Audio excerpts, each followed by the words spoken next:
Starry eyes and cellophane, she takes her walk, she makes her plans. A truck bails down the avenue, there's broken glass, a missing pew at church. Maybe I was wrong, maybe time's too strong. Are we falling further? Are the lights that take us home when everyone is gone? Are we breaking title to ask the question why?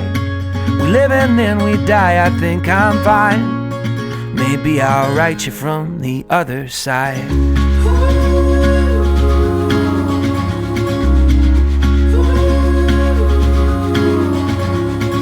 He was young when mom got cancer. Here life comes on Dasher Dancer. Raised up his little sister on his own. He brushed her hair and watched her grow. Maybe I was wrong, maybe time's not that strong. Are we falling further? Are the lights that take us home and everyone is gone? Are we breaking title to ask the question why? We live and then we die. I think I'm fine. Maybe I'll write you from the other side. Welcome to the dumbest guy in the room. I'm your host, Bill McDowell, and today I have a very personal guest here. Probably one of the people that know me best. She knows probably more about me than most people, I would think, or at least she thinks she does, or she thinks she kind of knows about everything and everyone. So today's guest has really been probably one of my biggest influences, whether she kind of knows it or not. Growing up, I kind of put this person maybe in a position where she is now, being able to live through chaos, because I'm sure me as a child was pretty chaotic. Because I couldn't even imagine what it'd be like if, I had to raise me, and it's probably happening now, but, Mother's Day is coming up too. So with all due respect here, I want to introduce my very own mother. How are you, Mom? Okay. How are you, son? I'm doing well. I think that, where I would like to kind of head with this is wherever it kind of goes, but to start, I think anybody that's listening to this one's probably thinking it's going to go more towards what's happening with you like now and, the past couple of years. I want to go back even kind of further than that to understand, maybe even, your parenting and how you got to be the type of mom that you were. So I mean, briefly, you can go briefly or go as much as you'd like, but like when you were growing up, Yes. talk a little bit about like your parents and how you grew up with your siblings, and just tell me a little bit about when I wasn't around. When you weren't around. Okay. Well, I grew up in a two-parent household with my mother and father. I had an older sister, Linda, and two brothers, George and Eddie. I want to say my mom was more strict with me and Linda than my dad was, but both of them were pretty strict in what they expected of us. And I feel like I grew up fine. I mean, I was always the good girl. And I think that's more or less from watching my parents go through Linda and Georgie. And the things, they used to be late and pull all kinds of things. And I used to watch my parents stay up and worry about them. So I really never wanted to put them through that. Now, with that being said, I did hide your father's and I's relationship from them for about a year. I grew up in Parkwood. I used to walk around the corner from Leicester Road to Dunk's Ferry, grab Michelle Fanny, who at the time was dating your dad's brother, Brian. And then we would both walk up to the shopping center and wait for Dad to pick us up and take us over to Bustleton. Now, I was young. I was 13. Dad was 17, and I was a little afraid. My mom and dad wouldn't allow me to date him, so that's why I did sneak the relationship. We got caught, of course, and all my mom and dad asked was, when we got caught that we were sneaking, was to meet him. And since the day they met him, they were perfectly fine with him, and accepted him. I did get engaged young at 18. I got married young when I had just turned 20. And some people, back then I heard what a mistake I was making. I was getting married too young. I didn't date anybody else, all kinds of things. But as you know, we stayed together. We were soulmates. So on the growing up in that household, I am very happy in a way that I didn't know it. We didn't have much money, but I never knew it. I was very happy with my upbringing. I mean, at times I used to clash with my mom, but that's mothers and daughters. And then I would just go to Pop and get my way. Yeah. That's what you. So, yeah, I could see that. Now, when it so you weren't as good as you talked about, considering you were. Well, I was good. Dad. Yes, I was. I was pretty good. Well, everybody is. I was home by curfew. I never missed a curfew. Well, everybody has good and bad traits, and you just like to be different in different ways. And you hid Dad from your parents, which is not the best thing to do, I would say, right? No, but I was concerned about the age difference back then. It was a lot when we were younger, but it wasn't as we got older. Yeah, it's definitely a little bit of an age difference there. Dad could probably go to jail, I would think, right? But I feel like back then it was different. Yes, it was way different. But I wasn't around back then, but you just kind of hear stories, and I always kind of looked at back then as it was always a little different as far as it was dating. Way different. Yeah. Now, so then you have you and Dad get married. You have me. I have you 6 years later. Okay. We tried for you and tried for you. That was a bad decision, huh? We thought so through the teenage years, but hindsight's 2020. Well, that's one of the main things that would like to kind of dig into there, because like you said that you and your mom would get into it, more. And yes. I feel like, my memory is kind of pretty shot when it comes to my childhood in general. And I don't know if that was from, all the alcohol, drugs, or me just not wanting to, talk about it or think about it. I don't know. But what I do remember is me and you butt heads, probably, from what I can remember, me and you fought verbally a lot more than me and Dad ever did. And yes. I feel like looking back at that, and you said it was you and your mom, and looking back at that, what I think I was doing was I didn't realize it, but like me and you are very similar in a lot of Yes. the ways that we do things and think and see the world. And what I did was see myself. So since I didn't love myself and I saw you, me and you, I just took it out on you because why would I take it out on myself?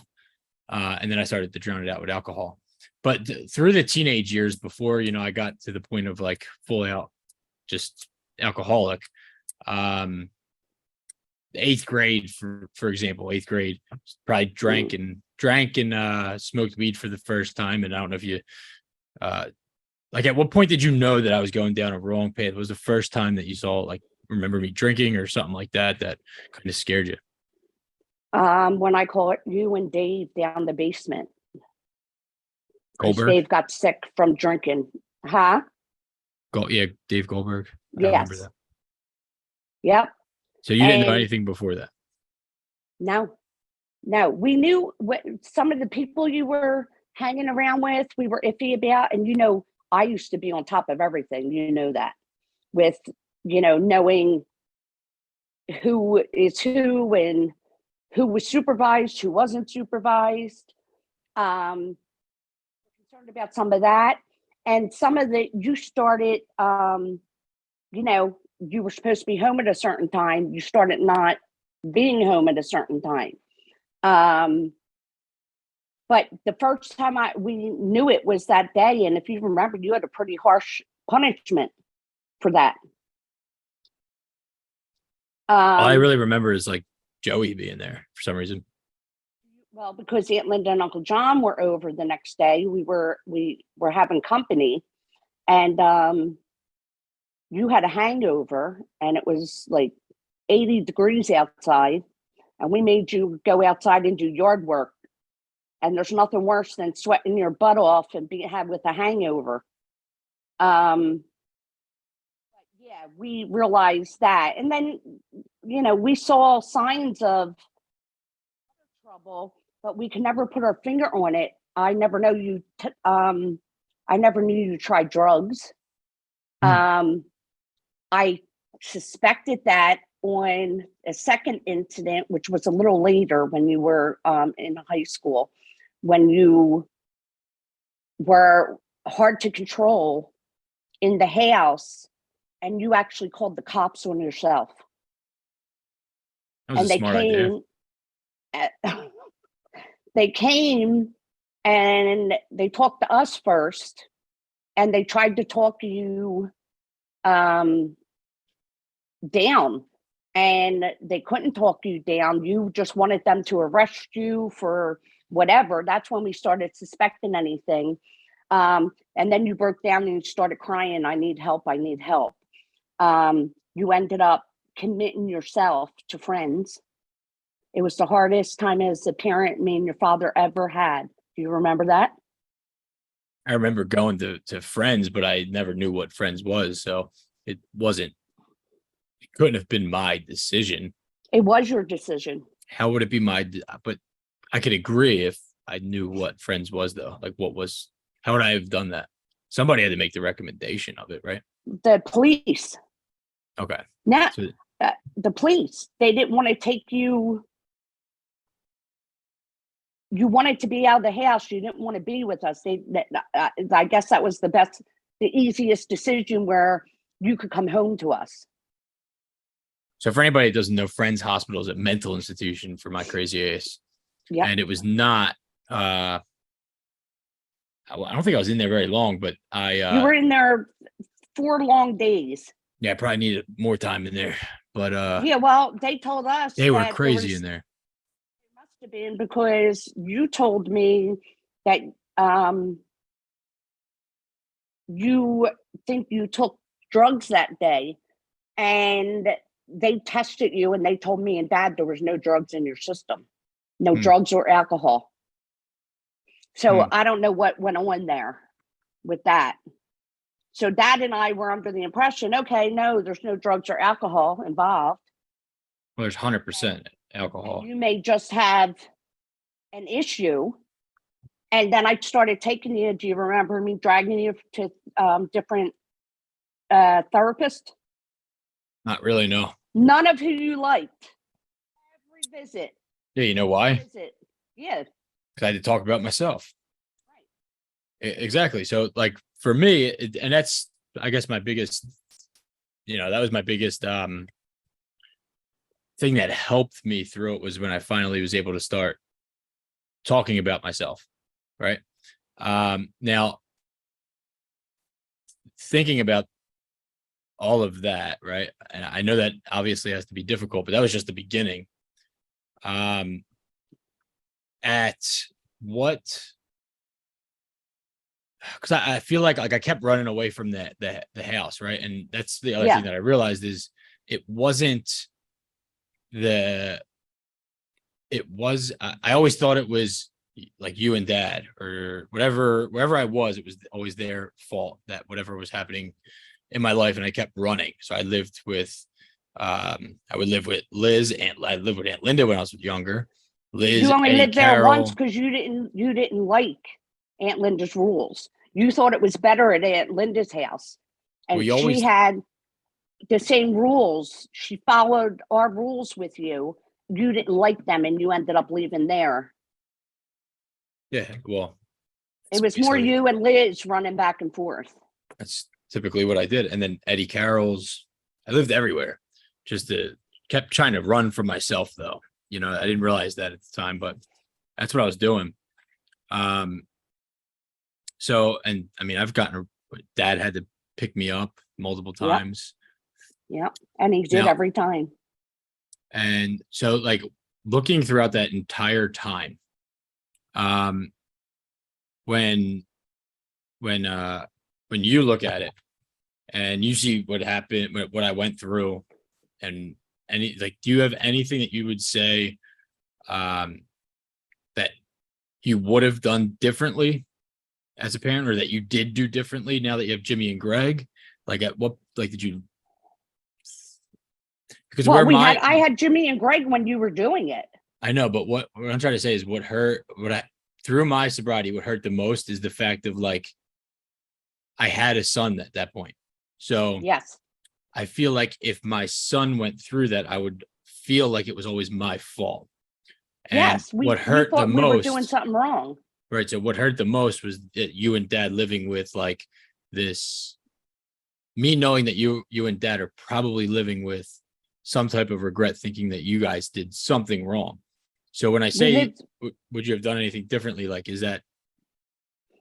I don't think that would have. I mean, Right. we couldn't loosen up the reins. God forbid what would have happened then. When you would disappear, we were up looking for you constantly. We were afraid we were going to find you dead somewhere. I hope you never have to feel that way. I really do. It's a horrible feeling. That's why I think we kept looking and looking and looking. I drug you from therapist to therapist. Like I said, you never liked any. And then there was the brilliant one that you did like. And then you liked him because he told you legally when you were 16 and a half, you could quit school, because that was one of our problems with you going to school. You liked him because he gave you an out. You were 16. You had 6 months that you had to stick it out. And what did you do when you turned 16 and a half? You quit school. Mm-hmm. To me, he did wrong by you, by telling you that. But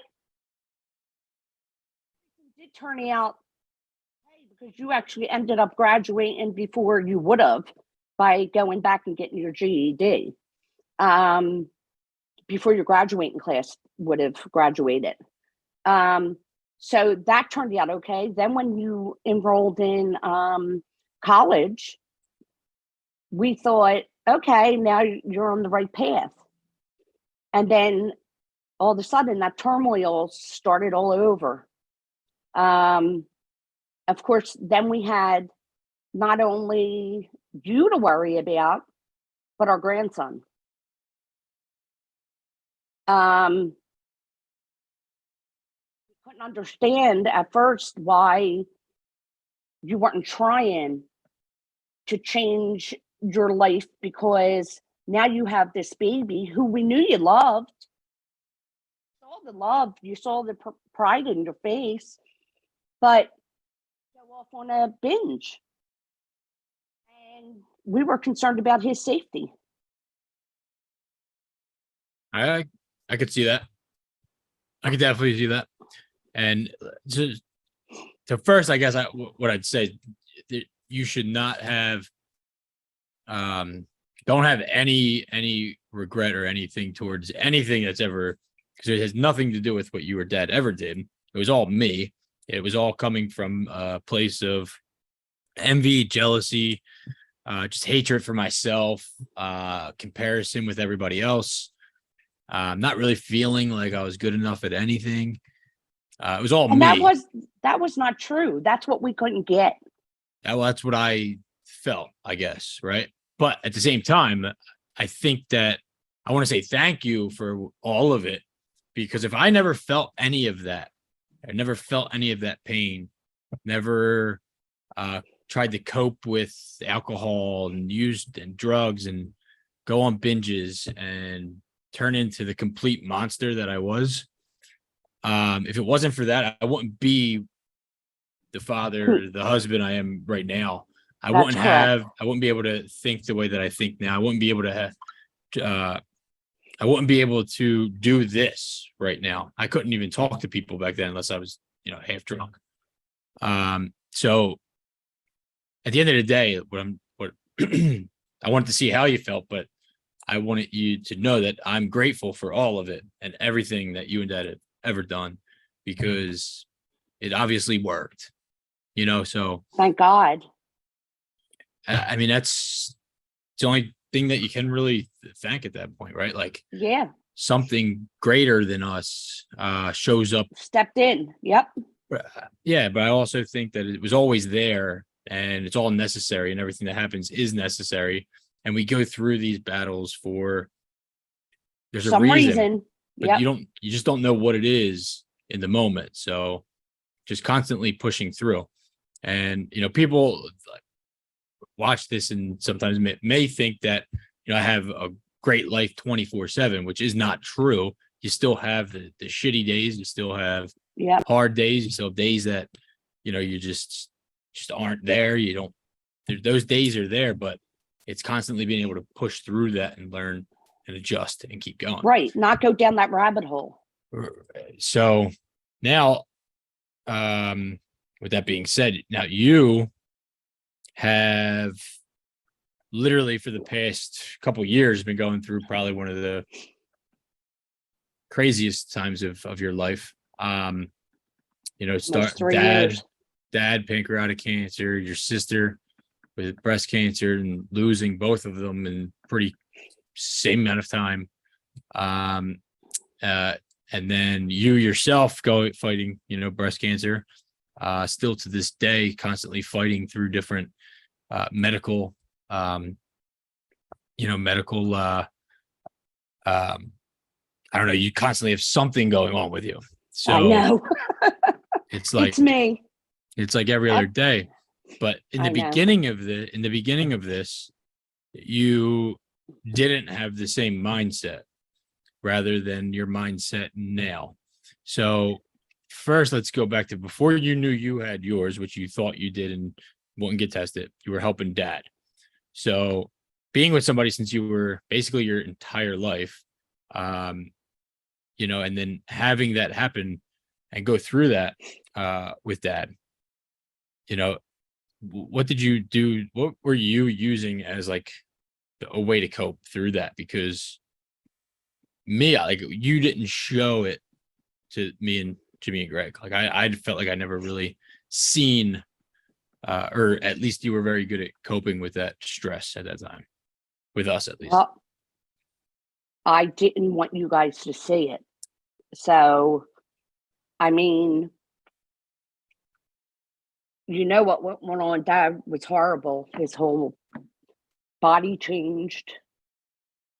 Give me a minute.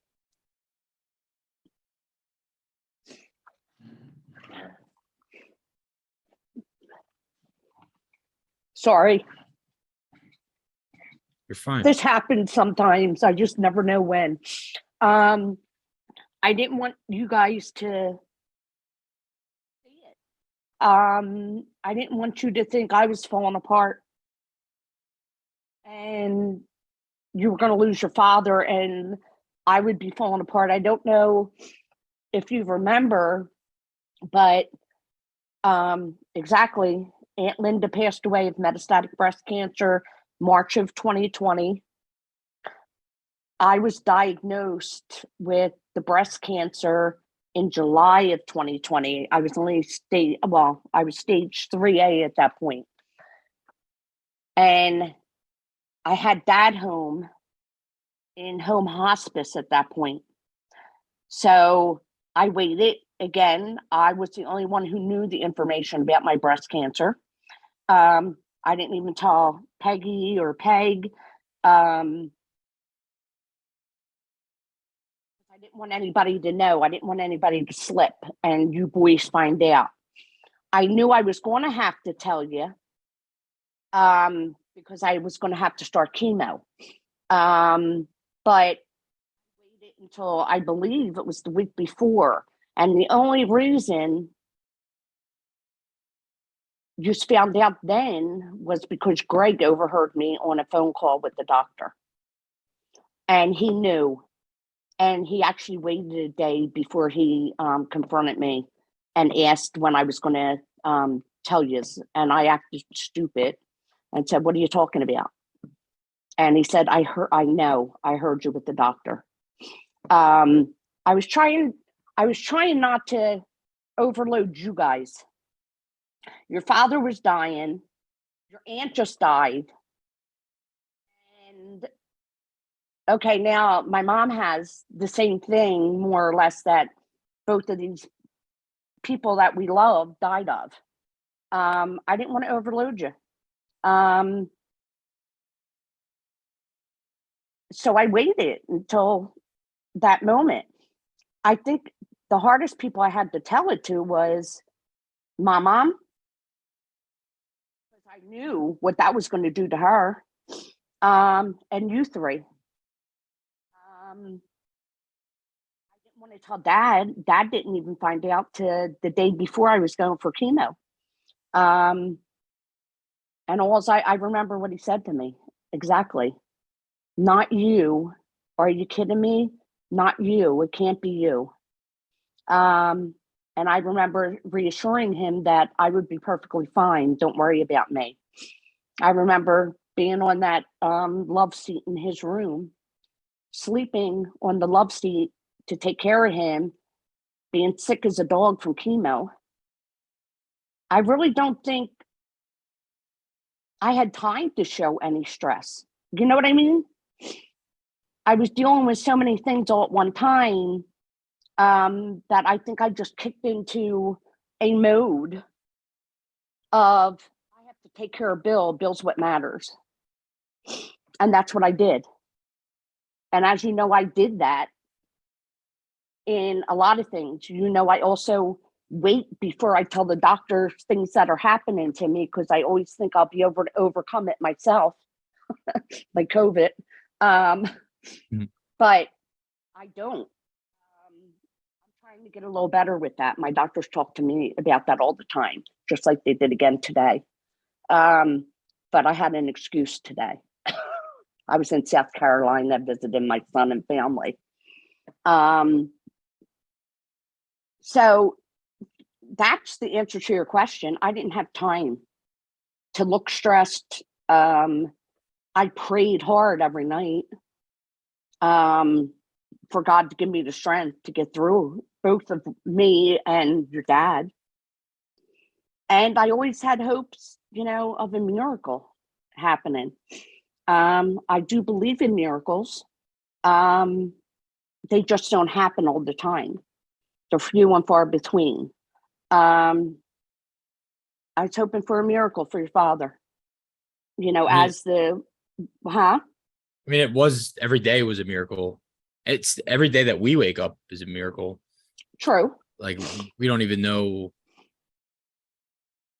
You know, just thinking like I guess what I could say is like when for me, when Dad was first diagnosed with pancreatic cancer, I don't remember how old I was, but I know I was pretty young. Yeah. I don't really remember, but You were what? You were 25 when he passed, so you were 15. No, how old were you? No, 20, I'm 27. 31. Yeah. So, so you were 17. right. So, and I remember feeling like when he wasn't getting treatment, felt like he just didn't want to be around. So like that's how I took it. I took it as, why don't you want to get help? He did get treatment though at first. He had a whole kidney removed. And then he stopped. But right. So what I'm saying though is he didn't get treatment again for 10 years until he got sick again. So with that being said, you could say miracles are few and far between, but at the end of the day, that whole 10-year mark gave me, and this is from a personal perspective, but it gave me the opportunity to, one, having Liam, which changed, in my opinion, changed him. Yep. He was much happier when Liam was born. Yep. But and that's the other thing, like Liam will never understand what he has done for me, because if it wasn't for Liam, he was like the link between me and Dad being able to create a bond again. Yeah. Yep. So Liam was very special to Dad. Yeah. And me, but Dad and Liam were buddies. And I think that affects him more than I think he realizes, or that I can see. It's hard for him to still talk about. Yep. But for me, like, losing Dad was probably one of the biggest emotional impacts that ever on me. But it was weird because I didn't have negative emotions that day. They were more like flashes of everything he taught me. So like, for example, things that I didn't understand that he was teaching me in the moment, because Dad would just do things. Yep. So when he would just do things, I didn't see that as a way of like teaching, right? But now looking back at everything that he's done and all the decisions he's made and why he did what he did, it all made sense in that moment, which was the craziest thing that to me. So what it taught me as a father is, kids do what we do.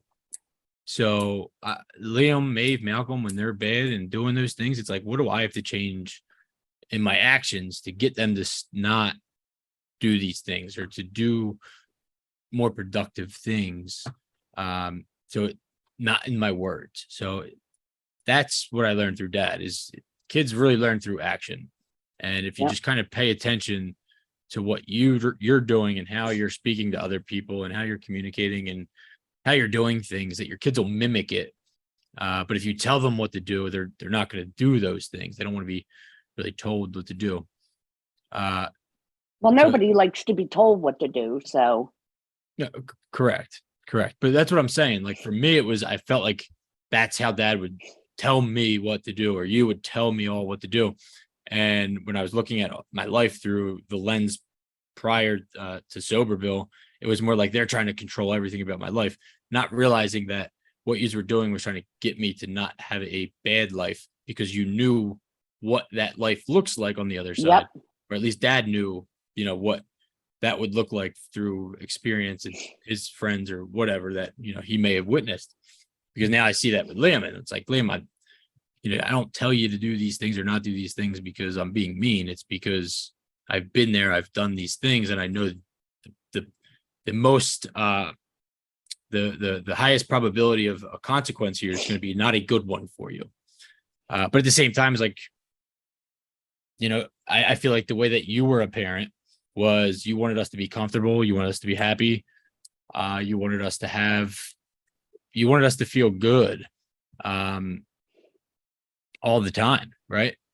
And for me, it's like, it was probably, it's awesome, right? Like, I wished I could feel that way all the time, but I don't think it's possible to live a life where you're always comfortable unless you know what pain is.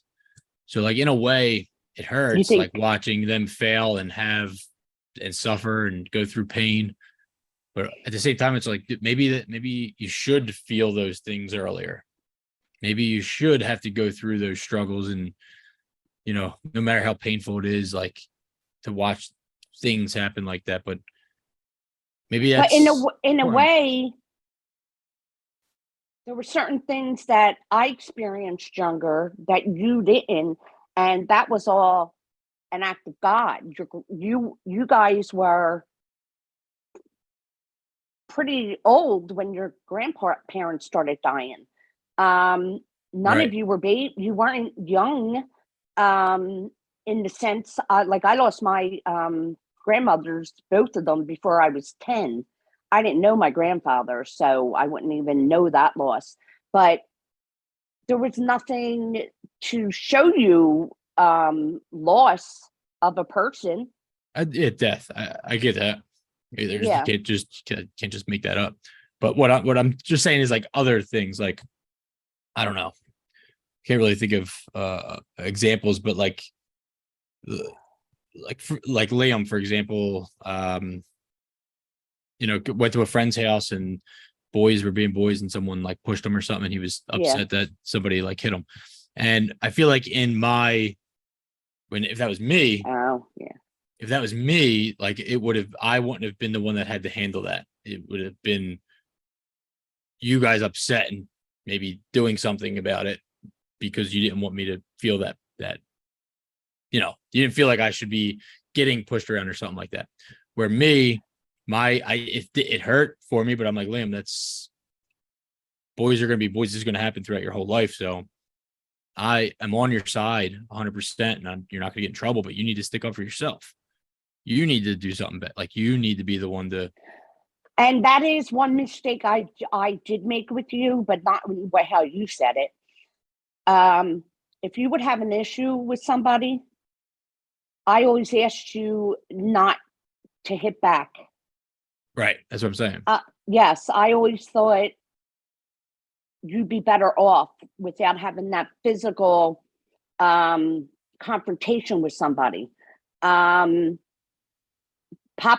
my father, is the one who pulled me aside when he witnessed one of your cousins hitting you.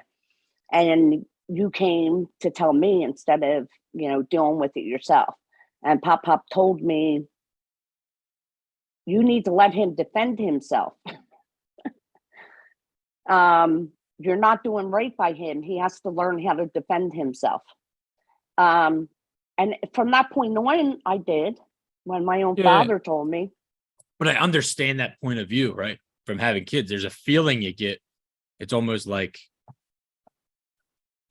I don't know. I don't know what the feeling is. You don't want them going around hitting kids. But you don't want them going around hitting kids, but you also don't like when they're getting hit. Right. So it's almost like you just want to protect them 24/7, which will never be the case.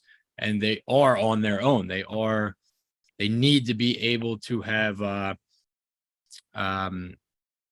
they need to be able to to get into those safely, I guess. To grow. I agree with you. Right. And there's a safer way to allow that type of freedom for them. So like, for example, I trust the kid's parents where he was at that day, that nothing terrible would ever have happened.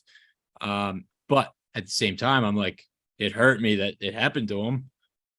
But I also know that he's just too nice sometimes and won't stick up for himself. Yes, yep. But I also know that he's like me with words, and he's a very good manipulator, and he can create stories to make it sound better than it was, which I was better good or at worse. doing, Yeah. which I was good at doing to you guys was right. But the crazy part is I don't know what was true and what wasn't at this point. Now it's like it's all kind of true, but I also know that I probably exaggerated a ton of it. So I guess so you had your Aunt Linda passed away, and that was really hard. Then Dad, and then you had to go through you're still going through this breast cancer.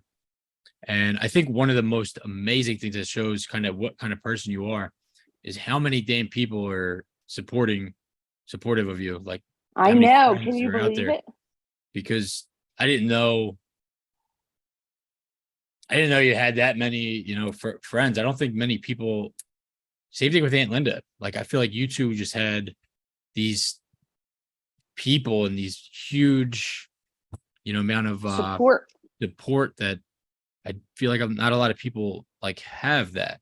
So it just goes to show how much you have touched other people throughout your life, for the fact that they didn't have to, nobody Has to, had to right? do anything that they have done. Um, so I think that does say a lot about the person that you were. Uh, like, how does that make you feel? The fact that, like, I think your grade school called me and called me. I have no idea who they were, to deliver you a pizza box, like, with a bunch of cash in it to help pay for bills for everything you were going through. Like, how does Uh, that make it you feel? it blew my mind. Everything that has happened. My grade school friends, my high school friends, my friends that everyday friends, people that I have not seen in years. You're absolutely right. I have wondered why I deserve so much support. I read in these metastatic breast cancer groups of mine, all these people who don't have anybody to help them. And I wonder sometimes why I was blessed with so many people helping me. I thank God for them every day. One day I hope to return the favor. I mean, as you know, they have continued to take care of me every year. Um, Nobody has forgotten about me. And let's face it, July is going to be 3 years I've been battling. And the battle's not going to end, as we all know, until I end. Um, and I just have this unbelievable amount of support. Um, Ryan High School, which you went to for a year, not even. The alumni from there heard about me from an older neighbor who was, I believe she was 2 years. Oh no, she had to be three because she was my buddy on freshman day. 3 years older than me. Um, from Leicester Road. She lived 2 doors from me. She knew about what was going on with me, and she took it to the alumni. And I have meal trains. I have people cooking for me. And as you know, the one who called you from St. Anselm's, Kathy Morris, I don't know how she does it. She's taking care of her own mother, who is very sick. And somehow she has always found time to try and take care of me. Um, Peggy, Peg, Eileen, Uncle John, Jackie, Brittany. I could name everybody. My cousins. I just have a great support system. I'll tell you a funny story about that. Not just funny. Well, I was in the hospital right before I came to visit you at South Carolina with the cellulitis. Mhm. And my oncologist actually was the one doing rounds. She only does them once a year, and she happened to be doing them that week. She said she's never had any of her patients, but she had me. And on the day that they were going to release me, she comes and she goes, "You're going to need a ride, right?" And I looked at her and I'm like, I think because I go into my appointments by myself, um, because I don't want to have to worry about somebody else's reaction before I have a chance to know what's going on and I can process it. Um, I think she thought I didn't have a support system. And I turned around to her and I said, "No, I have a ride. My son's coming to get me." And then I told her, I said, listen, I know I come into my appointments by myself, but I always have somebody who brought me to that appointment, who brings me to every appointment. It's different people all the time. I have the biggest support system you could ever imagine. As you know, we just had that Uncle Ed's girlfriend set up that beef and beer. And we raised over $6,000 for metastatic breast cancer research. Wow. I know, from just about 200 people in a hall. So what, where did that money go to? What I actually just emailed, since I went right from that beef and beer down to your house. Emailed Metaviver. Metaviver is a nonprofit organization that gives grants to researchers who will research metastatic breast cancer. It's one of the least funded cancers, believe it or not. Only 2 to 5% of grant money goes to metastatic breast cancer. Just like children's cancer is also one of the least funded. To me, they should be one of the higher funded. If you can cure metastatic breast cancer, when people get early stage, you can cure it right away. Am I correct? That's my thinking. Yeah, for me, I just always I just feel like so much money gets pumped into like cancer research, but you don't really hear anything about progress. But I will tell you this, Billy, because I know I hear that and you're a doubter in some of the stuff. There have I'm been I'm not a doubter. I guess I want to, just I'm not a doubter in some of this stuff. What I'm a doubter in is I'm a doubter in the doctor looking outside of their, like outside of themselves and see people as individuals. That's what I'm a doubter in. But my team does. I know, but what I'm talking about, like which why you never allowed me to go get your radiation again with me, because I asked her those questions. But I asked those questions for a reason, because I wanted to make sure that, she was taking Kathy McDowell into account when she was deciding that this is the right thing, and that she wasn't just saying a white, 50-year-old woman, and that's it. You know what I mean? Like, and that's what I feel like a lot of these doctors do. It's like cancer. I don't have her anymore, just so you know. I have a man. I have a team. I think everything you're doing is going to be right, and I think everything that you do will be right. Right? I think everything, again, happens for a reason. So which is why I do not tell you what, or I don't even give my opinion on what you should do at this point, because I don't know the right answer. So I think whatever you're going to do is going to make you feel confident, feel more, because you've just been so much more positive. And following what these doctors want is what you need to cope through this, then that's what you need to do, right? So that is what Kathy needs to do. For Dad, it was the complete opposite, is what I'm saying. So everybody's an individual that needs different things. And a lot of time, especially when it comes to cancer, it's like all this money gets pumped into it. Yeah. But this money that's getting pumped into it is, where's it going? What's it doing? It's creating different of these things that once you get to a point where there's no return, now they're just starting to inject it in people and say, we have this new case, we have this new thing that we could try. Like Dad had them shots. Like that, the hell were they? No one. Let's see how long we can make this guy live using this.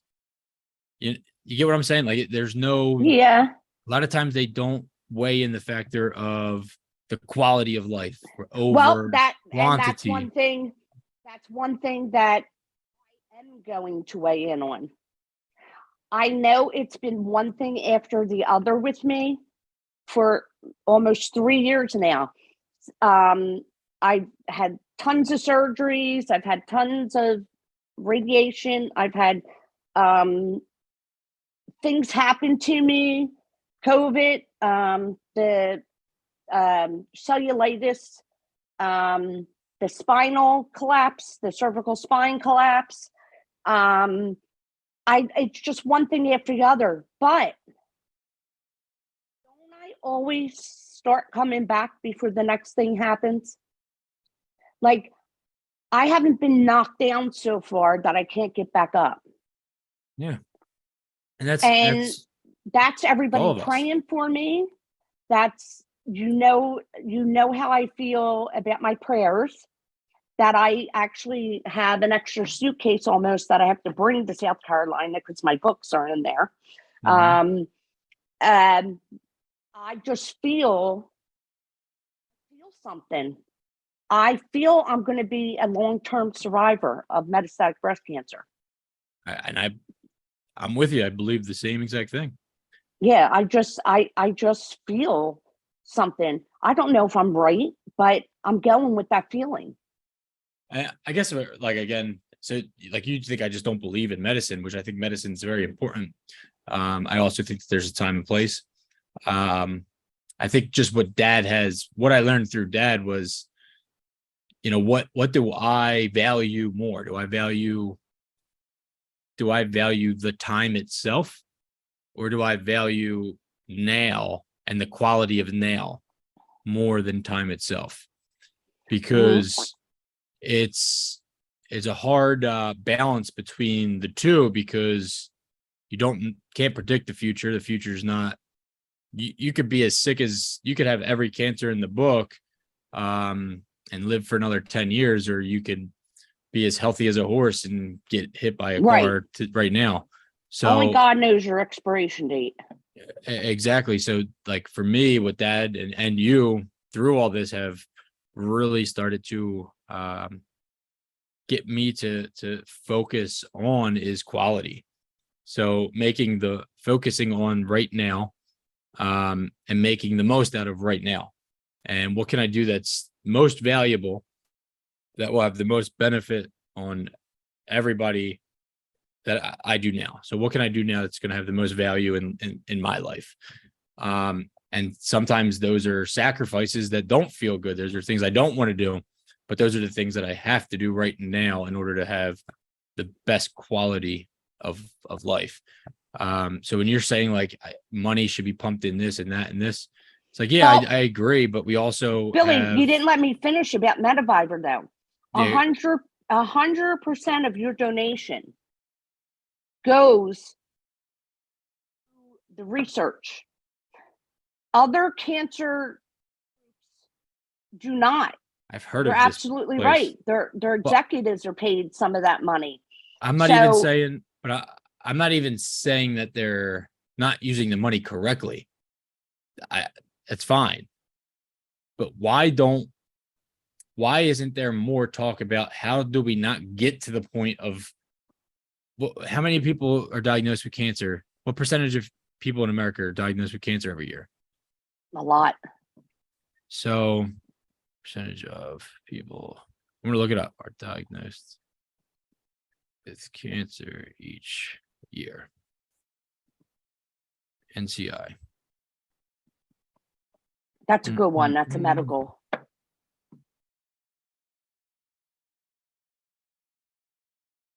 It's millions.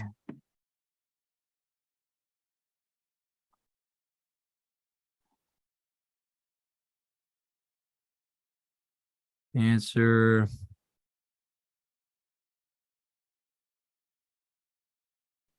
It's not telling me. Yeah, it's in the millions because let me see if I still have the stats.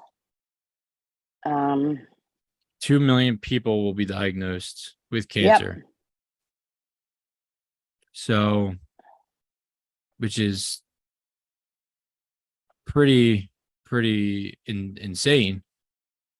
That's a lot of people in 1 year. you know? Yeah, it is a lot of people. There's a lot. I have my thoughts on that. There's a lot of stuff in the United States that is put into our food and our products that shouldn't be. Um, it's an epidemic. And I feel that money from the government should be thrown at cancer the way it was thrown at COVID. About Um, four out of 10. 4 out Yep. of 10 Americans will get cancer at some point in their life. And you, Jimmy and Greg, have a very high chance of it with both your parents. Yeah. And I'm not really, it is what it is. It is, and I agree with you. What happened to me, I waited before I even got checked. I had a suspicion because I had a lot of other things going on. My bad. But out of all of us, Greg's probably the least likely because he lives a way healthier lifestyle. Yes, he does. So, but that's what I'm saying, right? So, like, why aren't we talking about that? Why aren't we starting with the babies? Like, why aren't we I'm not saying forgetting about metastatic and older generations. I'm not And saying I forget agree about it with at you. all. But I just told you, children's cancer is one of the least funded too. It's ridiculous. How come we don't want to save our youth? That's what I'm saying. Let's not get there. Like, how did this happen? And why are we in this? Why are 4 out of 10 people getting this? I believe cancer's always been around. I believe some of our relatives probably died of cancer, but they didn't list it as that back in the day. I really do. Back in the day, if you knew, we knew one person in our family who had cancer, it was a lot. Now there's multiple. You know what I mean? Yeah. It's an epidemic. It's an epidemic. And it's crazy. But I do believe people have always died of cancer. They may have not known what it was. Right. Yeah, that's definitely possible too. And I mean, yeah, also have to think, like, I don't know what healthcare was like back then. How often were you going to a doctor? What were they doing? Right. What was their job? You also didn't have all this shit food that we eat and drink processed. and all this technology around us. And yes, there's just so many different things that are happening, right now. So let me ask you this. Now, there's a ton of to get off of this topic for you. I want to hear what your opinion is of what do you think the differences are with parenting when you were parenting while I was in school and how I'm parenting Liam while he's in school. And because all of this shit that goes on within all of these schools and all these parents fighting over what needs to be taught, what shouldn't be taught, what needs to be taught. Kind of like how parents are getting more involved, in my opinion, with what is their kids are learning now, back compared to like when I was in school. Because you're the only parent that I remember that was involved, trying to take schools down. Where now I almost did, and look, it came down. It did, and you were right. With what they were doing. But that was so obvious when you look back and you're like, I had to pay 50 cents to wear jeans. Like, where's my 50 cents going? Like, you get what, like, it was pretty obvious that it was very. They all pulled up in new vehicles. Exactly. But what do you think the difference is? Like, do you think it's different now, or is it just? I don't know, because I was one of those parents. Those parents that was involved. So I don't know it was different, or the perception was just different. When I saw something going on that's wrong, I was there. You know that. You also know, not only that, I was involved in volunteering. Mm-hmm. All the schools. I put my time in. I also wanted to do things good. And the volunteering is actually what led me down that rabbit hole of what was going on with the money at that school. They chased you out of that school. Well, They chased you out of that school. And you know what? Me and Dad talked about that. We think that's what they were doing to you at that school. You were in 8th grade. May have what set you down that path. Doing it to Jimmy and Greg, for God's sake. You know what I mean? Who were younger. And I refused to remove you from the school at first. Your doctor is the one who told me that I needed to remove you because Greg was so stressed out about it. That it wasn't worth your guys' health, what was going on. But a friend took over and took them down. So Yeah. I Well, mean, my it all has something to do with what happened to me, or I should say what happened to me. something. With It did have something. Yeah, everything did. And, it also had, I shouldn't say the things that happened to me, the way that I reacted to the things that were happening to me all had a part to play. Right. And that move was way different for me because I was halfway through 8th grade. I was kind of lucky that I decided, and this is another one of them, everything happens for a reason kind of things. Reason, yeah. Because if you remember that summer, I played football for the very first time ever. And I first went to Ben Salem, got absolutely destroyed by Brett Fury and them dudes. So, because Calvary didn't have the weight limit. Right. So I was too big. And then they changed their weight limit. And I ended up going and playing football for Calvary. And then halfway through that year, ended up going to Calvary. So I actually knew some people in that school. So again, things that you don't think about. I never really thought about that till now either, but things you don't really think about until later, like why this happened. Right. All things happen for a reason. And what I remember the most about that was leaving halfway through 8th grade. But what you also don't know is like the perception that they had of me was probably the most detrimental thing for me, because people thought I got in a fight in 8th grade with this guy, with George Meehan, who's now, a good friend. I remember. But he was somebody that was known for being, a tough guy. He would win all his fights. Yeah. And then, when I fought him, I did, the word went around quickly that I won the fight. I won the fight. The whole story was never said. So we can keep it at that, George. I won the fight, George, if you're watching this. You can come on and rebuttal that if you'd like. But when that went around, the perception you were a big guy. Right. So now I had this reputation that didn't match how I felt. Right. Like I was petrified when I fought that dude. I was fucking so scared. And I was able to stick up for myself. I did feel like I, held my own, but thank God Tony Summers used to bully me and he showed up that day and helped me out. But, I had this reputation that I didn't feel deserving of.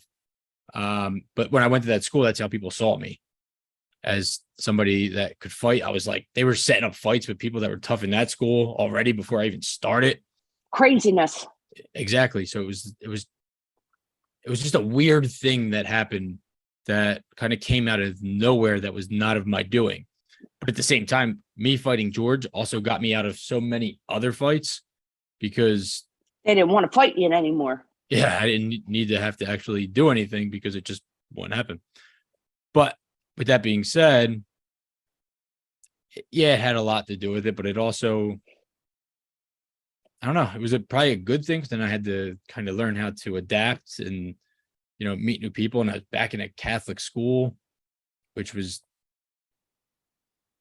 I don't know, tell you, Catholic schools are different.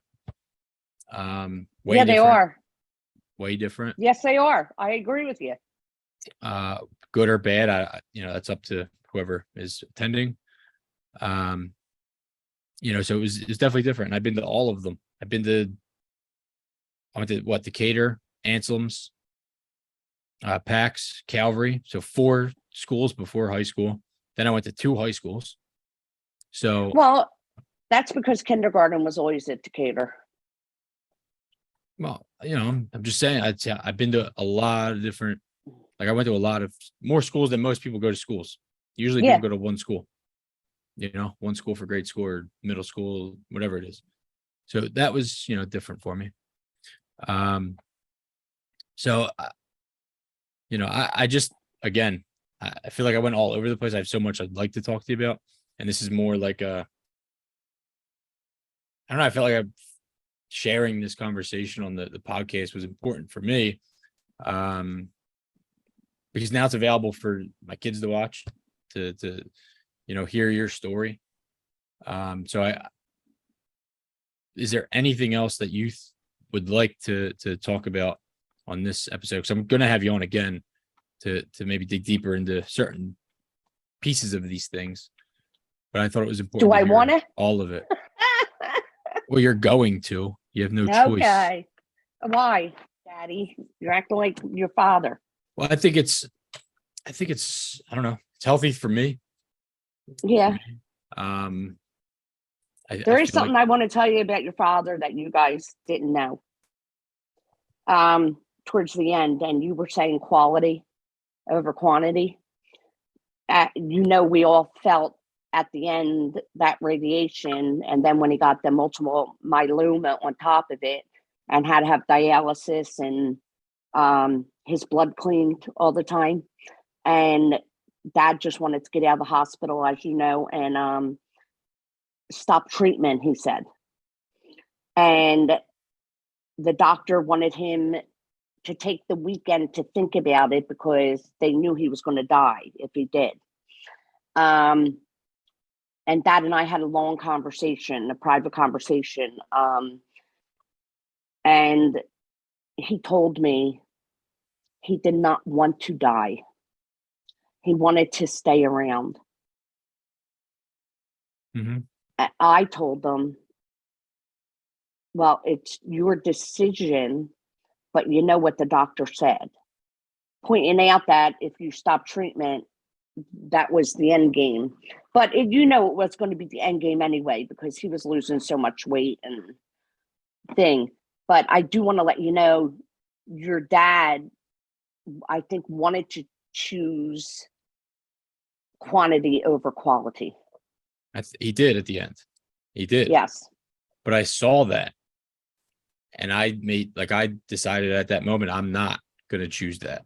Well, I think that's what I decided, but with Aunt Linda and Dad. But I think that when you don't have a reason and you don't have an experience to think about that prior to knowing that you don't have much time, it's a lot harder to choose quality over quantity when you already were told how much quantity you have left. Right. And maybe obviously, like, if that ever happened to me, where they're like, you have this, that's it. I don't think you can say how you're going to react. That's what I'm saying. Like, it may all change, but I'm never going to say that that's what I'm going to do when that happens, or if that happens. That's what you think you're going to choose. No, what I'm saying is I choose that today. I choose the quality over the quantity. Now, with that being said, I'm also very hypocritical and contradicting of myself with that, because if I fully dove into quality over quantity, the two do go hand in hand. So, for example, like, vaping is a very unhealthy habit that I do, hard to stop. I stopped smoking, picked this up. And if I was fully true to that statement, I would not be vaping, because I would have a better quality of life, which would also return a longer quantity, most likely, if I didn't do it, But there's things we do every day. Processed foods. Exactly. But I went on that carnivore diet. You pointed out when I was down there about the plastic in the microwave. Well, what the hell did that happen? Yeah. Well, it was Kristen. That plastic in the microwave. Well, what we were talking about is, I don't know how you feel about it, but it's like things that people say are, hereditary. I think some things will be hereditary in your DNA. Yes. But I also believe that it's hard to determine which ones are hereditary and which ones are from generational habits that have not been broken. And that may be true. I agree with you. I think my doctor explained it as cancer is, they believe everybody has it in them and something activates it. And it could be activated at any time or not at all. And it's like Roscoe with the autoimmune disease. He was perfectly fine, and he died in 24 hours. You know what I mean? Yeah. So I go with, I believe you have to live by each moment, by things that make you happy. My grandchildren make me very happy, as you know. I try and FaceTime them at least once a week. And then I came down for a nice long visit. How'd you hold up with me there? I was talking about it at work. I was like, I had a home cooked meal. You were just cooking, the house you would clean up. It was just nice to, have that, because literally me and Kristen, now that she's working, are so freaking busy. It's so hard to, hard. Like today, for example, work, I leave hour and a half before I am in the office to get all the kids to school and daycare. And then by the time I am out of work, I have to rush to go get Liam or the other two, to get one of them to football or baseball, soccer, t-ball, whatever it is. And then they have to do that. And then by the time I get home, it's like 8:30 at night. And you don't remember eating at 8:30 at night? But it's the thing, right? She just started working again. So before it was easier because she was home all the time. But now it's learn how to use that crock pot. Exactly. We need more crock pot or some meal quick prepping, meals, meal prepping on the weekend. It's just going to be a change, but get it. It was nice for 3 weeks. You know what I mean? Having the food and everything, got like walking in after practice and the food was just ready to eat. Well, nice. I know you thought I was like dying the first week I was there. You thought what? I know that you thought I was dying the first week I was there because I was so sick.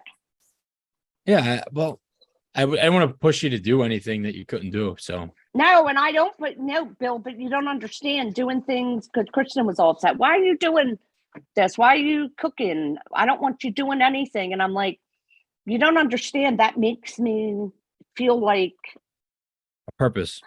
A purpose and cancer, Kathy. Right? That's why I let you do it. I cooked all the time. Right? That's why I let you do it. So it makes me, and you ate up every last drop of everything. Okay, exactly. I still can't believe you went through all that chili. I thought you were going to freeze half of it. It was delicious. It was delicious. But that's the thing. That's what you were. You were a mom. That's what you were put here to do. You were put here to be that person, which is how you touch so many people, including your own kids, and why your kids are still, here for you. And I did leave. I went to South Carolina. A lot of people had mixed opinions. I know you had mixed opinions on that. And it wasn't I just wanted you to be happy. I didn't have a mixed opinion. It wasn't really about being happy. Because again, I don't chase happiness. I just get to be happy. I search for purpose, just like you with the cooking and the cleaning. Like, I can't sit here and tell you not to do it and just sit on the couch, because that's not what you're here to do. You're on this earth, right? Your purpose, what fulfills you is to be that motherly, person, which is why when you don't have that stuff to do is why you're in your worst. That's when you're in your worst, when you're able to still cook, clean, or take care of somebody. And I'm just getting back into the cooking. Yeah, it might be slow, but those are the things that keep you going, taking care of somebody. for something, which is probably after dad, why you've seen the biggest decrease in your energy, because that was your purpose. Like Uncle John, for example, like I feel for Uncle John because I feel like his purpose for the longest time was Aunt Linda. Taking care of Aunt Linda. And then when that's not there. I had that concern, Uncle John, when he volunteered to take me to appointments. I personally had one conversation with him because I didn't want him to have to relive everything that he did with Aunt Linda, and now he's doing it with me. But he explained to me that that was his purpose for so long, that it doesn't bother him. It actually helps him. Right.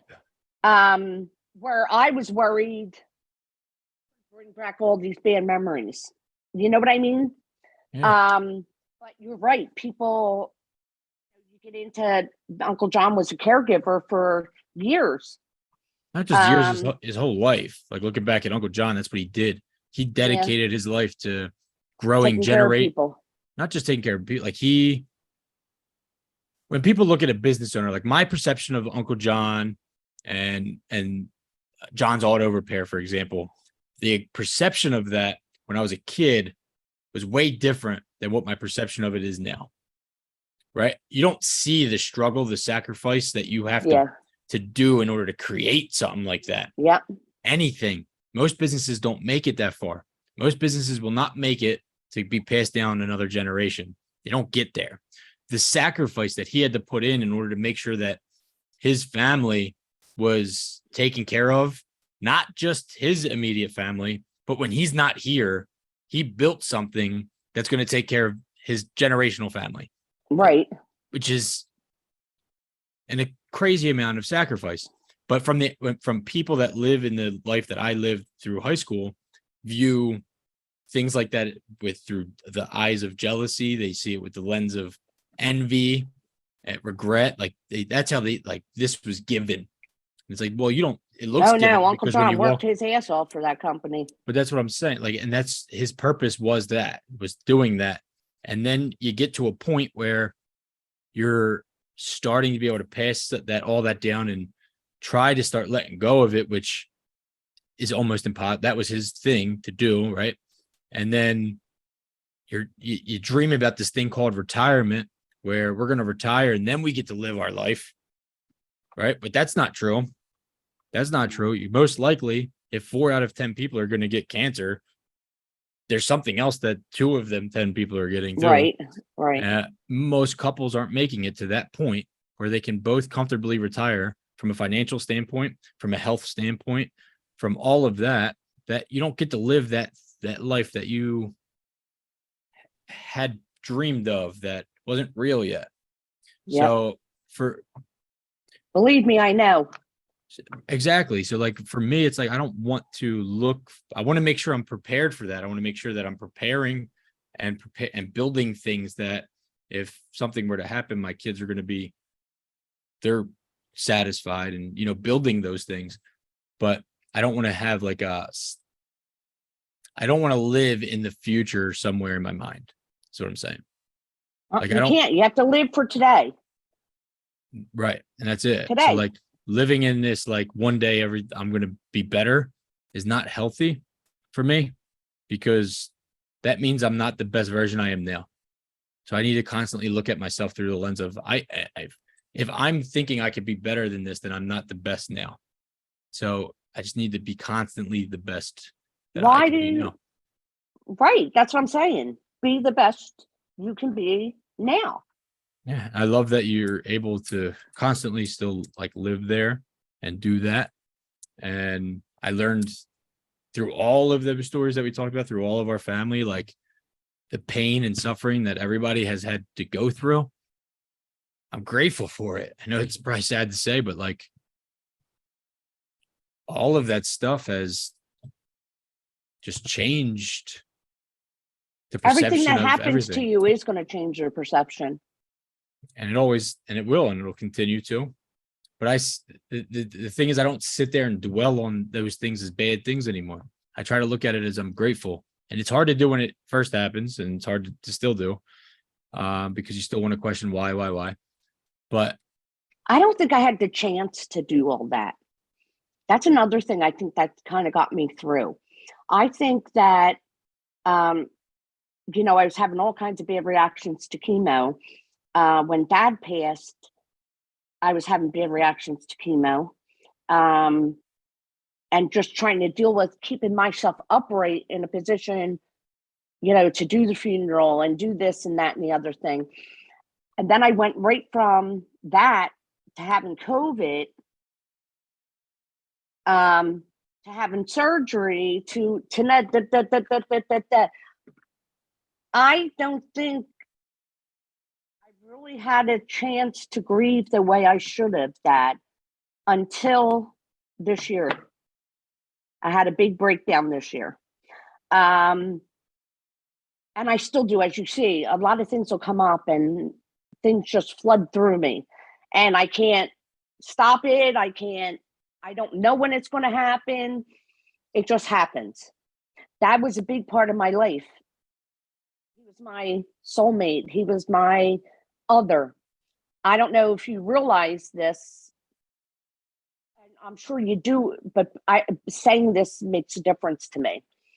I don't have that one person that would know everything going on with my health.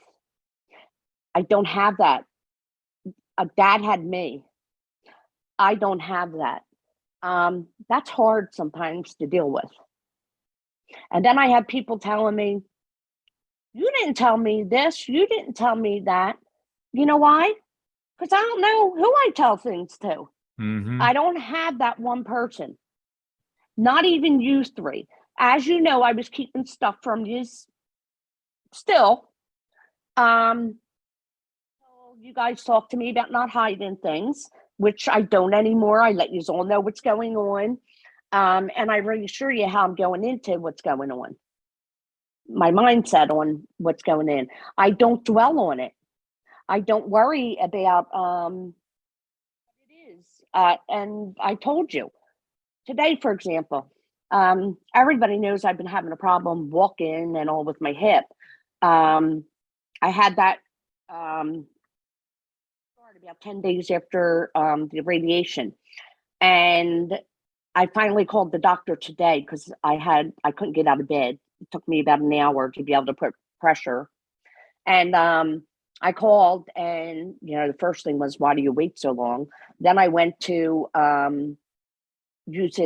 was in South Carolina, and I wasn't going to do anything from there, and I wasn't coming home early. I wanted to live in the moment while I was there with you guys. I had a hard time doing that at times, as you know, but so I need 2 scans of my spine and of my hip. They think I might have a hip fracture from radiation or something else, some muscle disease.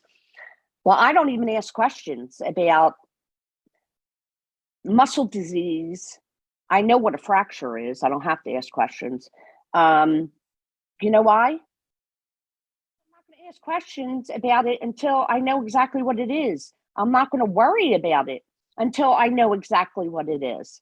And even after I find out what it is, most likely I'm not even going to worry about it. I'm going to do what has to be done, what I want being done. And how long did it take? Like, at what point did you kind of change that mindset? Because I do remember in the beginning, it was, you got paperwork in the beginning. Yeah, we were three. I remember you're Googling all the words in the paperwork, and it may be this and maybe that. And, Kristen's family's going through something similar, and it's kind of the same thing. It's, Googling and Googling and Googling. And no, Googling's the worst thing you can do. So but at what point were you I'm done with this? I'm done with the, before I know exactly, I'm done trying to play this game of, guessing and right. And why did you make that decision? I think I started about a year and a half ago. So a year and a half into it. So halfway point, maybe. That's when I started like, this is like nuts to worry about something that may not happen.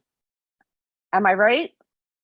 So everything you have done, every test you have done, just because they suspect something doesn't mean that's what it is. Why worry about something?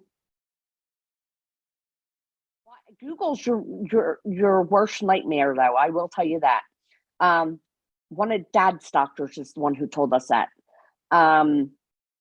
Though I did look up in the beginning with me when I didn't know what the words were on the paperwork. I think you can put yourself in a depression. And my oncologist said to me, our last in-person visit, said to me, I wish all my patients were like you. And I turned around and asked her what she meant by that. And she said, you're always positive and you wait till we explain what's going on. And before you make a decision, you talk to all the doctors on your team. She goes, you're just pleasant. And I turned around to her and said, you tell me people aren't pleasant? And she goes, no, you wouldn't believe how many people. And I said, well, to me, the alternative to being pleasant is to being depressed about everything. And to me, that's not living. And isn't. I wouldn't be enjoying my grandchildren or you boys, watching you become the men you're becoming. Down a rabbit hole. I'd say it's a rabbit hole. It is. Now, that's not to say I don't have bad days. I do have bad days. There's times I don't even want to get out of my bed. But I don't allow myself to stay there. I'll give myself a day, times two. But that's it. Then you got to get up and put your big girl pants on. So when you have those moments of I don't want to get up, Yeah. that everybody, I'm sure everybody kind of has, or at some point will face. But I think most people won't get up, and they could lay in that sorrow forever. And you said that you haven't grieved correctly, and that maybe you just grieved different. Maybe you were grieving the whole time. It's just not what you think grieving is.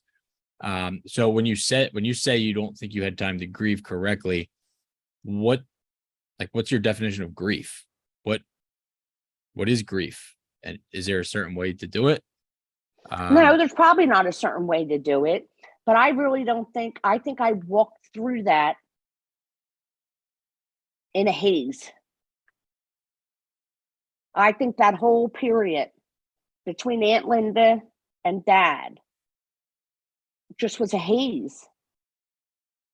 I think it's shock. And yeah, and maybe a little shock that everything was happening so close together. And then throwing me into the circus that was going on. I worried about you, Jimmy and Greg, during that. I'm thinking, oh my God, there's no way that these kids can lose two parents in a close space. And that's when my mindset changed. I decided that I'm going to be a long-termer for you three. I can see that. Like, I think that's like, I tell people, I don't tell people, but I feel like everybody's biggest fear is death, right? It's the only, and that's because it's the biggest unknown to humans, besides life itself. We don't understand why we're here, how we got here. And we also don't understand that when we die, where do we go and what happens? Right. Which is why there's all belief. Right. And that's why there's all these religions out there. There's all these philosophies. That's why we think all the time. I think it all stirs from the fear of death. So with that being said, it's like, well, why do we fear death if we don't know what it is that death is? What if death is better than life?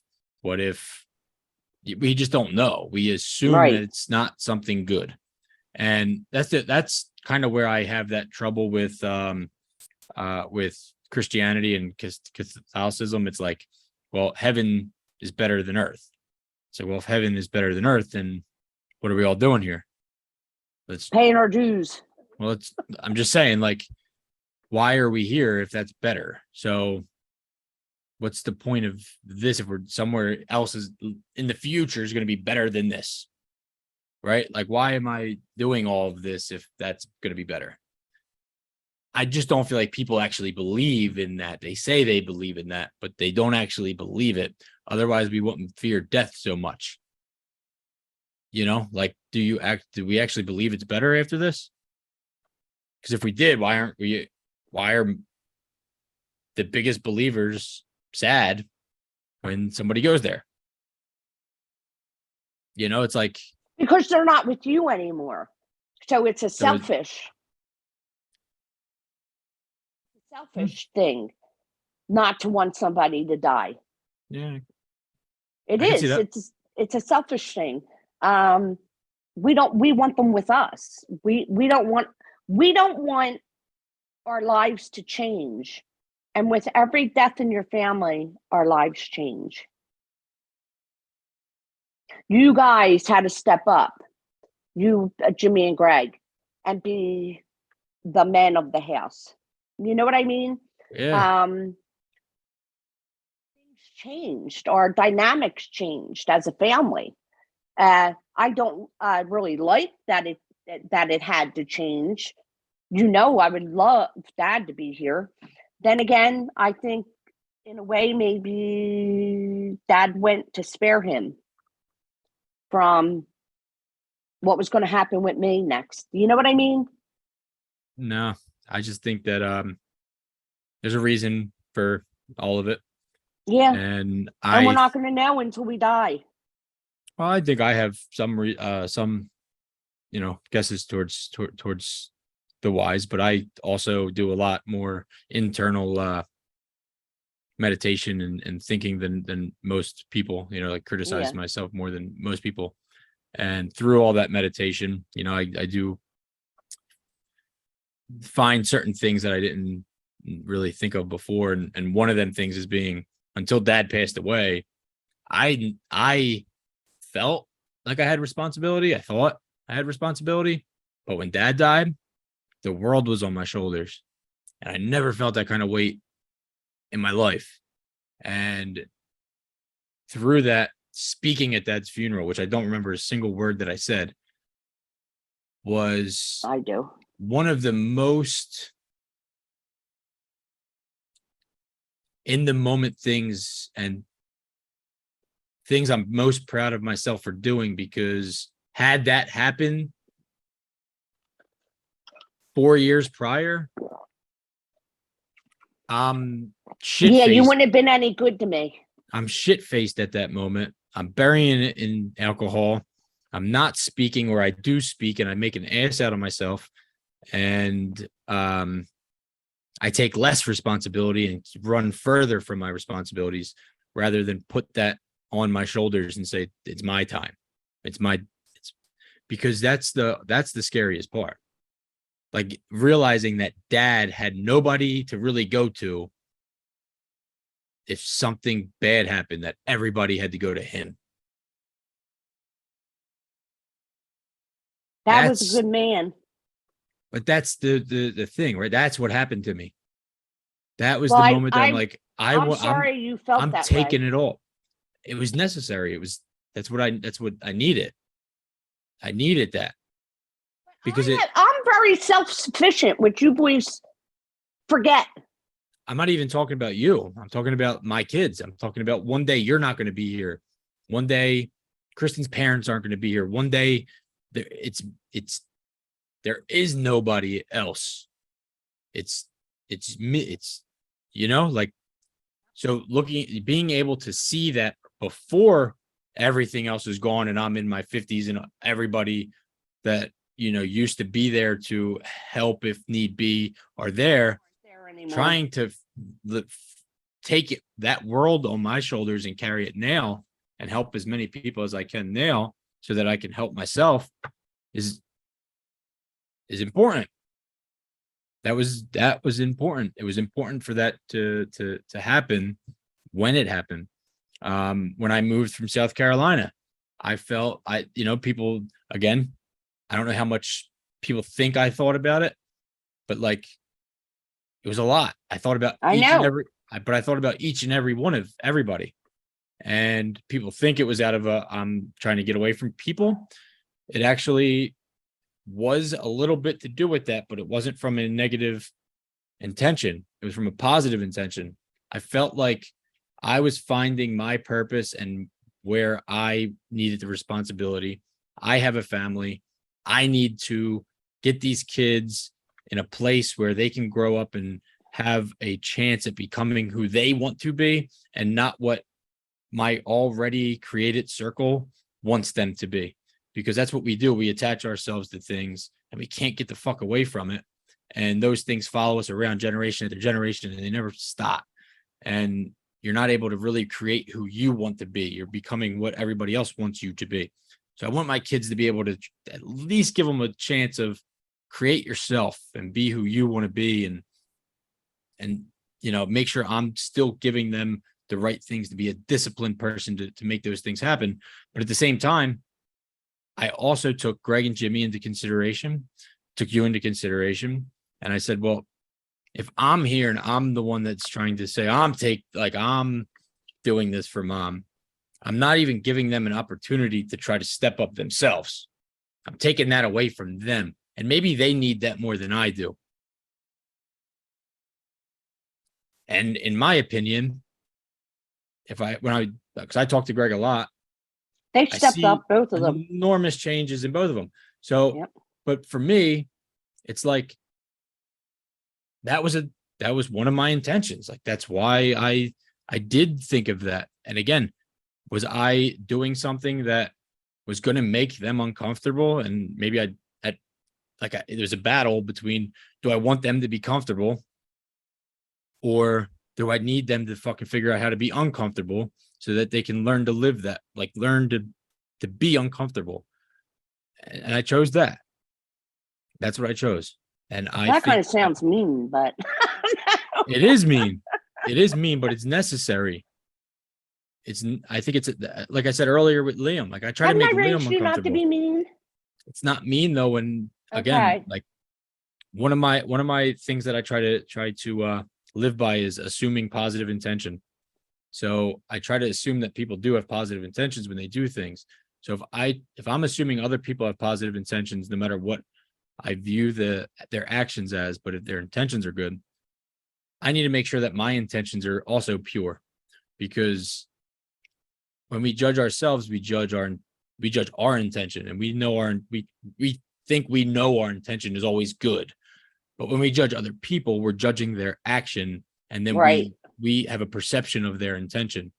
So, for example, when we left Philly, you had mixed feelings. You had people that were like, I'm so happy for you, and da-da-da. You had some people thinking you're running away from me. So they took it to heart, like you're running from me specific, like you just want to get away from me. Like all of these different assumptions of why we moved. And none of them are actually true. That's what people just think, which I'm the only one that knows what's true. Right. And, it was all of that was taken into consideration. It all came from good intentions for everybody. And I thought that it was the best thing for not only my family, but you guys. Well, I don't know about that. You have my grandchildren. Can you send them? Yeah, but think how good was the quality of time that you spent here in 3 weeks? Like you're not getting that time if you like, it's just not the same. Again, quality over quantity. Now, see, I think with Maeve, yes, it is. Maeve's always attached to me. No matter where she is, no matter what she was doing, here or there, she's the same as she was. And she still is, and she still now wants to talk to you. Malcolm was kind of young. I enjoyed when you guys weren't around and we got our cuddle time. Yeah. I mean, sometimes that kid needs to be on a Sour Patch Kids commercial because I know. Something about his head. I mean, that's not what I meant. That was Oh, you. okay. See what I'm talking about? It was your judgment there.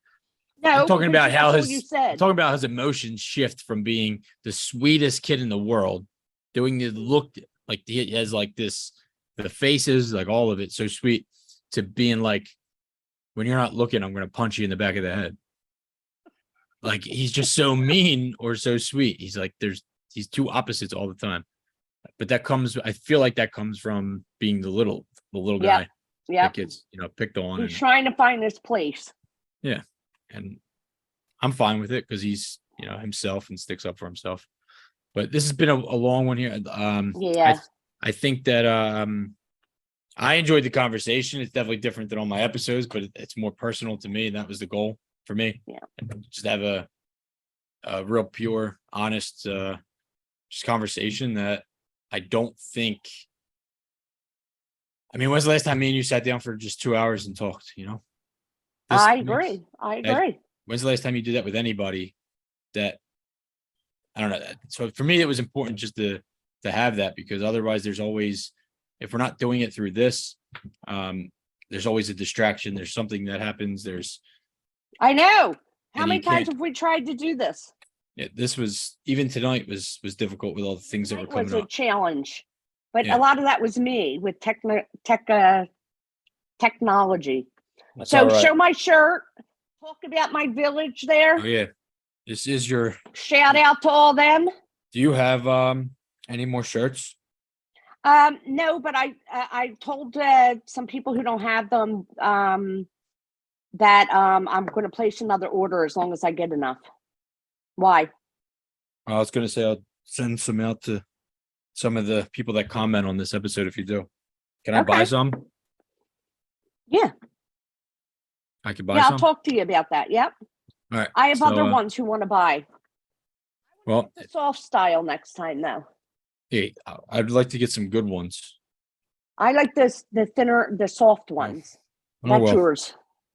Well, I appreciate you coming on and having this conversation, and I think we needed to do it again and maybe hone in on some specific things, because I think there's some other things that just focusing in on your cancer specifically and going through like that process, and maybe giving some advice as far as what to do, when to do it, what to look for, who to talk to, whether second opinions are good and stuff like that could be very I would love to do that to a lot of people.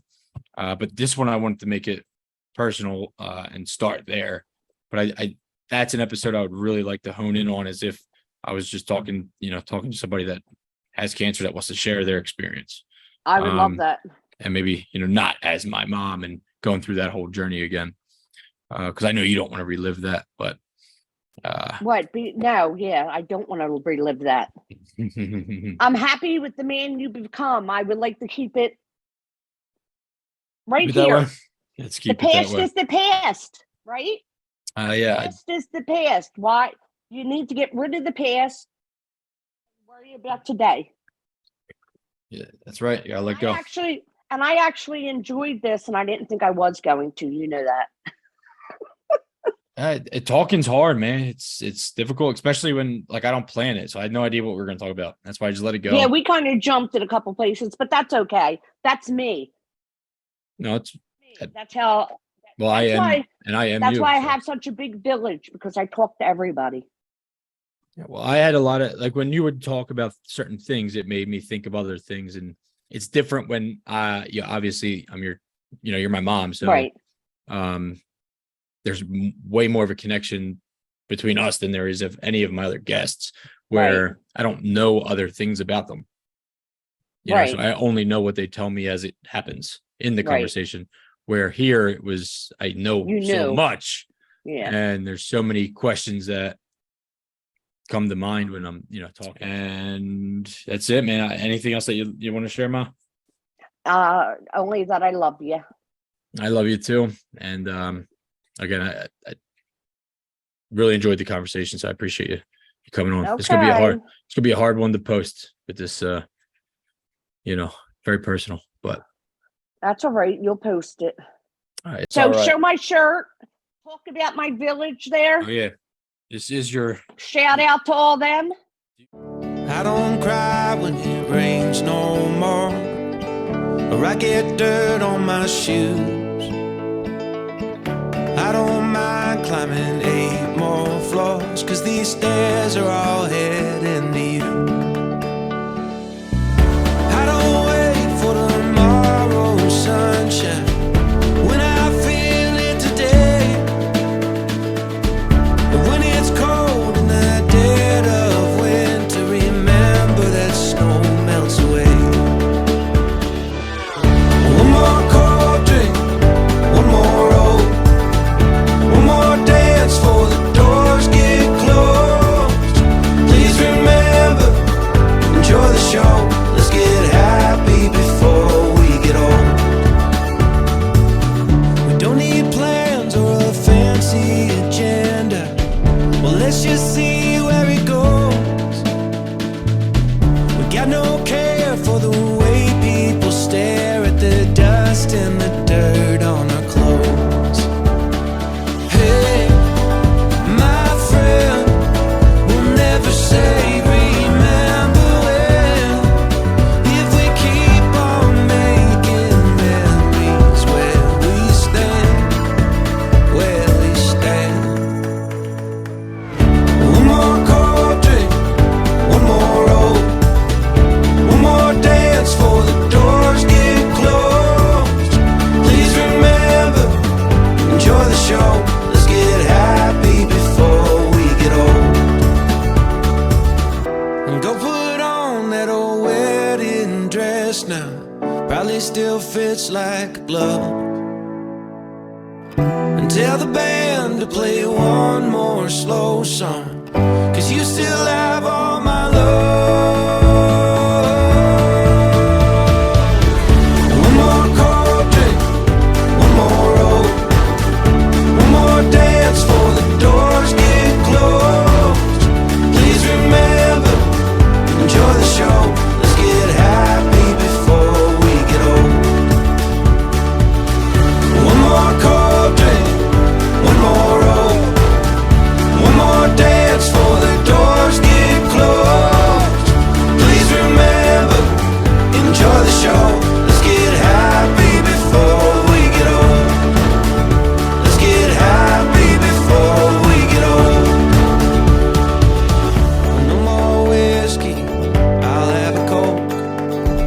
Catching bass on an old fishing boat. One more story from Grandpa Joe. Let's get happy before we get old. Falling further, the lights take us home. When everyone is gone, we break it. Title to ask the question why. We live and then we die. I think I'm fine. Maybe I'll write you from the other side.